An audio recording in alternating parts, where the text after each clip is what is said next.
There's something sitting on your kitchen table right now, a tiny pile of white crystals. You don't think about it. You sprinkle it on food without hesitation. You wash it off your hands without a second thought. You've probably even tried to cut back on it because somewhere you heard it's bad for you. It costs less than a bottle of water. It looks completely harmless, but this tiny white crystal is not just a seasoning. It is one of the invisible bridges holding your entire existence together. And today, I want to show you exactly what would happen if it never existed at all. First, look inside yourself. Right now, as you're watching this, billions of neurons are firing inside your brain. Every thought you have, every heartbeat, every breath you take, none of these are just feelings. They are electrical events. Your brain is literally an electrical machine, and to run that machine, your body needs one thing above everything else: sodium ions, which come directly from salt. Here's how it works. Every nerve cell maintains a careful balance of sodium ions inside and outside its membrane. When that balance is disturbed, when sodium rushes into the cell, it creates an electrical signal. This is called an action potential. That signal travels from one neuron to the next, like a chain of falling dominoes. And that chain of signals is your brain. That chain is your thoughts. That chain is you. Remove sodium, and those signals weaken. They become unstable, unreliable, slow. Think of it like a wire that has had its conducting material stripped out. It still looks like a wire, but nothing flows through it anymore. That is what happens in a world without salt. Now, imagine an Earth where salt never existed. Not just missing from your kitchen, missing from the entire planet from the very beginning. Oceans would still form, rivers would still flow, life might still begin. Chemistry always finds a way, but very quickly a hidden problem would reshape everything. Because without sodium, building a complex nervous system becomes nearly impossible. Neurons would fire slowly, signals would be unclear. Instead of fast, precise electrical communication, you'd have sluggish, inefficient reactions. Nature might find another way, other ions, other mechanisms,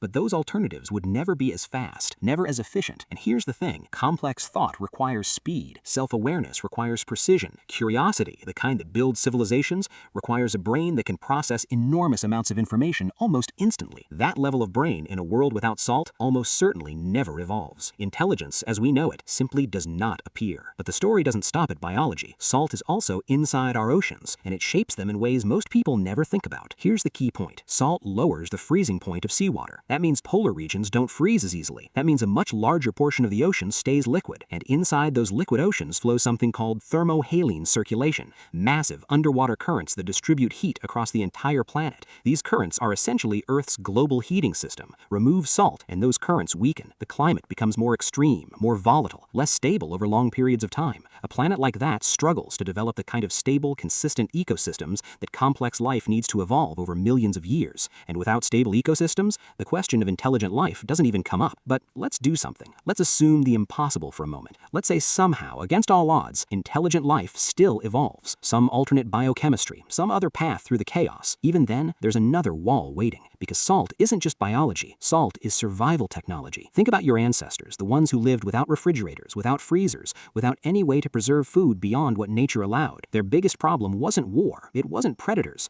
It was food. Meat rotted within days. Harvested crops had to be consumed immediately. There was no backup, no storage, no safety net. Then salt arrived. And salt did something extraordinary. It pulled moisture out of food and stopped bacteria from growing. Suddenly, food could last for weeks, months, sometimes years. Suddenly, food could travel. When food can travel, civilization becomes possible.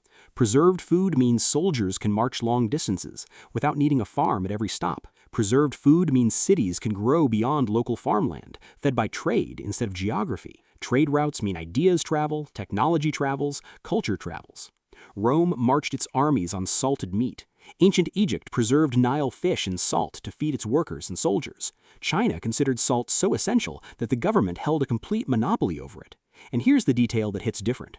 The English word salary comes from the Latin salarium, meaning payment in salt. Roman soldiers were literally paid in salt. That's how valuable it was. Without salt, none of this happens. No large civilizations, no empires, no long-distance trade, no connected world. Just small, scattered, isolated groups of people surviving locally, going nowhere. Humanity stays fragmented forever. And even if you think we've moved past all of that, we haven't. Modern industry runs on salt in ways that are almost entirely invisible. Salt is the source of chlorine, and chlorine is essential to plastic production, pharmaceutical manufacturing, water purification, and hundreds of industrial chemical processes. The PVC pipes in your walls? Chlorine chemistry. The clean water coming out of your tap? Chlorine treatment. A significant portion of modern medicine? Salt-derived compounds. Without the chemistry that comes from salt, the Industrial Revolution looks completely different. It happens slower, it goes less far, some of it may not happen at all. Every layer of technological progress we've built sits on that one invisible foundation. So, think about what a world without salt actually means. Your nervous system without the electrical signals it needs to think. Your planet without the climate stability it needs to support complex life. Your food supply without the preservation that allows civilization to grow. Your economy without the trade networks that connect the world.